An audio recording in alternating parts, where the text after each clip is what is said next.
اس وقت پاکستان کے اندر 2 ہی لوگ ہیں جو کراؤڈ پولر ہیں، 2 ہی لوگ ہیں جن کا سیاسی ورکر ہے، 2 ہی بندے ہیں جو جن کا کارکنان سیاسی طور پر ان سے اٹیچ ہیں بہت زیادہ، ایک عمران خان صاحب، ایک مولانا صاحب۔ عمران خان صاحب سے آپ کی بنتی نہیں، نہ آپ بنانا چاہتے ہیں، تو جو دوسرا بندہ ہے وہ مولانا صاحب ہے، تو آپ اس سے بھی بگاڑ لیں گے۔ آپ کس کو کہہ رہے ہیں؟ آپ طاقتور ہلکے نہیں میں آپ کو وہ جن کو مولانا نے کہا تم، چلو جی انہی سے خطاب کرو۔ جی ٹی روڈ کے باسی یہ سن لینا کہ یہ بڑا مشکل کام ہوگا۔ آپ عمران خان کو بھی ناراض کیے بیٹھے ہیں اور آپ مولانا کو بھی ناراض کر رہے ہیں۔ سر بات یہ ہے کہ جو طاقت ہوتی ہے نا، طاقت اس میں طاقتور ایک وقت یہ فیصلہ کرتا ہے یار بڑی ہو گئی۔ اچھا اگر یہ ہے، آپ یہ مانتے ہیں کہ جس نے مولانا کو زیر کیا ہے ابھی تک، آج کی دن تک، ویسے مولانا زیر نہیں ہوں گے، وہ طاقتور ہے، یہ مانتے ہیں نا آپ؟ آپ مانتے ہیں نا یہ بات؟ باجوہ صاحب کے دنوں میں بھی تو آئے تھے نا، وہ سن لو نا باری بات، تو معاملہ خوشبو تو مک گیا سی، ایسی کڑی گل ہے۔ اور جب پرویز الہی صاحب بھی آئے تھے تو اس طرح بھی شاید اس طرح کو درمیانی راہ نکلا ہے۔ لیکن میں عرض یہ کرنا چاہ رہا ہوں کہ اب مولانا نے آلریڈی اپنے لیے ایک سیف پیسج کا اہتمام کر رہے ہیں نا، کر رہے ہیں مولانا صاحب کہ جی انہوں نے کہا کہ جی میں نے اس لیے روکا ہے کہ مولانا تقی عثمانی صاحب نے کہا ہے کہ آپ یعنی 17 تک وہ تو خالی انتظار کریں۔ مولانا کے بارے میں بھی کچھ کہا گیا ہے۔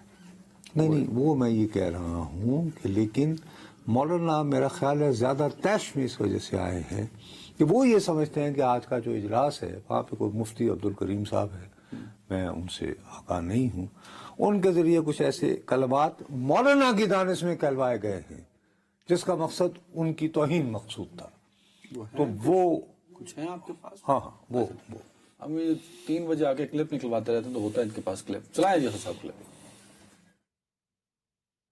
یہ پہلی دفعہ ہے کہ حکومت مولانا سے بلیک میل نہیں ہو رہی اور ہمیں ان کے ساتھ کھڑا ہونا چاہیے، وگرنہ میں جواد نقوی صاحب کی بات کو اس لیے نہیں، بزرگ ہیں ہمارے، باتیں بہت کر گئے ہیں، مولانا فضل الرحمان صاحب مدارس کے نمائندے نہیں ہیں، وہ سیاست کے نمائندے ہیں۔ اتحاد تنظیمات مدارس دینیہ، مولانا تقی عثمانی، مفتی منیب الرحمان، کسی نے کہا ہے کہ وہ ہمارے نمائندے ہیں؟ وہ کہاں ہیں؟ وہ مدارس کے نمائندے نہیں ہیں، وگرنہ سیاست دان تو ہمارے ملک کا مدارس کے کئی جماعتوں میں ہیں، کئی ایم این اے ہیں، کئی ایم پی ہیں، لیکن ہم نے سیاست کو بالکل علیحدہ رکھا ہوا ہے۔ تو اس لیے میں یہ سمجھتا ہوں کہ مولانا فضل الرحمان صاحب نے توہین کی ہے، ان کو معافی مانگنی چاہیے۔ ہمیں توہین کی ہے لیکن اس بات نہیں، وہ یہ کہہ رہے ہیں کہ آپ ہیں کون، یعنی کہ بہرحال یہ صاحب، میں آج ان کے نام سے پہلی مرتبہ میں جی معافی چاہتا ہوں مفتی صاحب اگر آپ کی شان میں آپ کو یہ محسوس ہو، میں نے پہلی مرتبہ ان کی صورت دیکھی ہے اور ان کا لفظ۔ سو ایک طرف وہ شخص ہے جس کا چہرہ پہلی دفعہ دیکھا آپ نے، اور ایک طرف وہ شخص ہے لیکن وہ جس اجلاس میں بیٹھے ہوئے نادران، یار بات سنو، وہ جس ایسے 15 اجلاس لے آؤ۔ آئی چیلنج یو نصرت جاوید صاحب، مولانا کا سیاسی قد اور سیاسی پکڑ سب سے بڑی ہے اس وقت۔ وہ یار میں تو اسے عمران خان کے برابر لا رہا ہوں، آپ اٹھا کے تو 18,000 کچھ مدرسے گنوا دیے، 40 بندوں کے مدرسے ہیں ٹوٹل، وہ مولانا اکیلے کے 10,000۔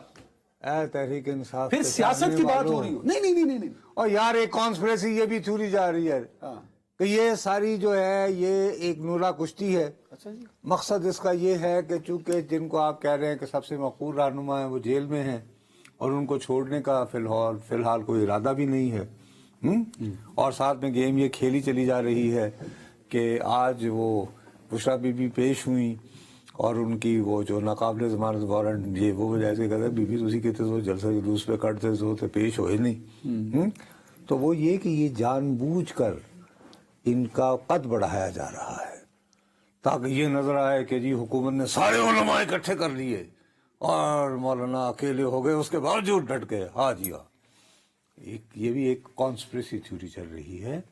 لیکن سر چلو لیکن بول لیں وہ یار بات سنو میری، جب تک ہم اپنی بات کو پوری کرے، پی ٹی آئی کا کیا کرنا ہے؟ تو پی ٹی آئی کی بات آتی ہے تو پھر اس کے لیے دیکھیں جب پی ٹی آئی کا ذکر ہوتا ہے نا تو پھر محفل جامع ہونی چاہیے۔ اب مجھے بریک نہیں، مجھے صرف ایک بات ہے، میری جو پریشانی ہے میں یہ سمجھتا ہوں کہ ہمیں مدارس کی بحث کو کیا یہ ضروری ہے کہ ہم سڑکوں پر لائیں؟